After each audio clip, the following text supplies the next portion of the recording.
gas prices are up. Obviously, everyone knows that. So that's an extra $1 per gallon that I'm paying to get into the city to work. And then, we have the tolls that just went up this past year, $1. My eggs are $1 more as well. So everything's going up at least $1, which, adds up, of course, especially when, you have kids and got to get groceries. Everyday Americans are feeling the squeeze of Joe Biden's price hike. That's right, Mercy. As much as the White House tries to blame it on Putin, we know whose fault it really is. According to the Bureau of Labor Statistics, consumer prices surged in March, up 8.5% from just a year ago. This is the fastest rise in more than 40 years. The cost of basic necessities like food, clothing, and shelter helped to drive that CPI up, and there is no sign that it's slowing down anytime soon. Joining us now is former Trump economic advisor and the co-founder of the Committee to Unleash Prosperity, which we need right now, Stephen Moore. Steve, great to see you. You too. Great to be with you guys. Well, I got to tell you, though, inflation at 8.5%. Is there any way out of this downward spiral our economy is in because of Joe Biden's incompetency?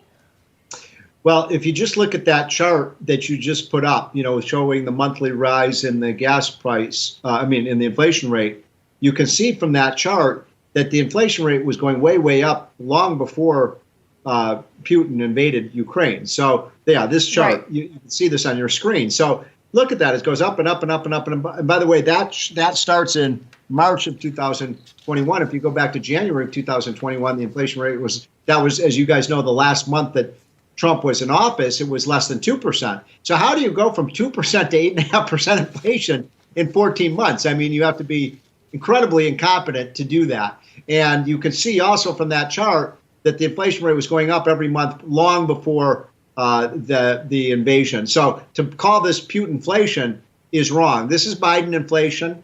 The high gas price, by the way, that gentleman that you interviewed, he said, I'm paying $1 more a gallon. I'm paying $2 more a gallon. It was $2.69, and now it's $4.69 where I live. So that's a huge amount. That's, people are paying $30, $35 more to fill up their tank. And what's the most frustrating involved to me is this was unforced errors. It wasn't like it was some kind of act of nature. It was Biden making a decision to massively spend and borrow money and to declare war on American energy. And I really think those are the two primary factors that have led to this inflation squeeze that families are feeling. Yeah, it's brutal. And Americans aren't stupid. They know it's Joe Biden, and they know he's the one that caused this. And, we mentioned how the cost of basic items is going up, right? But gas prices, as you mentioned, top of mind for a lot of people that paying at the pump. Just look at the difference that a year makes. Gasoline up nearly 50%. Energy's up more than 30%, fuel oil up 70%. Today, Biden announced that gas stations can keep selling E15 gasoline in the summer thanks to a special waiver from the Environmental Protection Agency. I want you to listen to what he said about that. E15 is about 10 cents a gallon cheaper than E10. It's not going to solve all our problems, but it's going to help some people. And I'm committed to whatever I can to help. Even if it's an extra buck or two in the pockets that they fill up, will make a difference in people's lives. And even though E15 is only available in a few thousand pumps today, we're investing more than $100 million to build biofuel infrastructure of the future.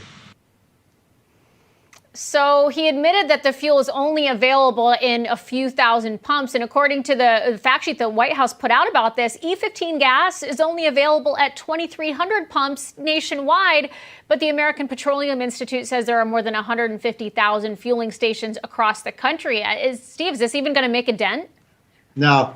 And it's so interesting to me. Biden keeps coming up with these kind of Band-Aid solutions to a cancer patient. So he says, we're going to take money out of the reserve. Okay, that's fine. That'll help a little bit. They talk about this new thing about, higher corn content in the gasoline. By the way, have you looked at corn prices lately?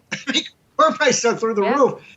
So we use corn for eating, and we use it for livestock. So that's only going to make inflation worse, Joe Biden. If you start using the corn and diverting, hundreds and hundreds of thousands of acres of corn production, so we can put it in our tank, that means we can't put it in our meals, and so I don't see that as a solution whatsoever. And then some states are cutting their gas taxes, But those are not solving the fundamental problem, which is we're not producing enough oil and gas here in the United States. We should be at 15 million barrels a day. And Mercedes, I genuinely believe if Donald Trump were president today, we'd be at 15 million barrels a day, not 10 million barrels. And that would go a long way to enhancing the American economy. You know this. You were in a lot of these meetings as I was. Trump always talked about making America energy independent and America dominant in energy. And we were. And look at where we are now 14 months later. We have to go hand and knees to the Saudis and to the Russians and to the Iranians and ask them to increase their oil. But it just makes no sense.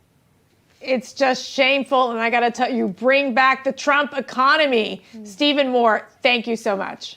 Okay, I wish I had better news, but this is a president who just can't sue straight when it comes to fighting inflation. It's terrible. Maybe one day we can hope. Yeah, we have hope for a brighter future, let me tell you. The cavalry is coming, as I would say. Yes, right. that's right. That's right. Thanks, Thanks, Steve.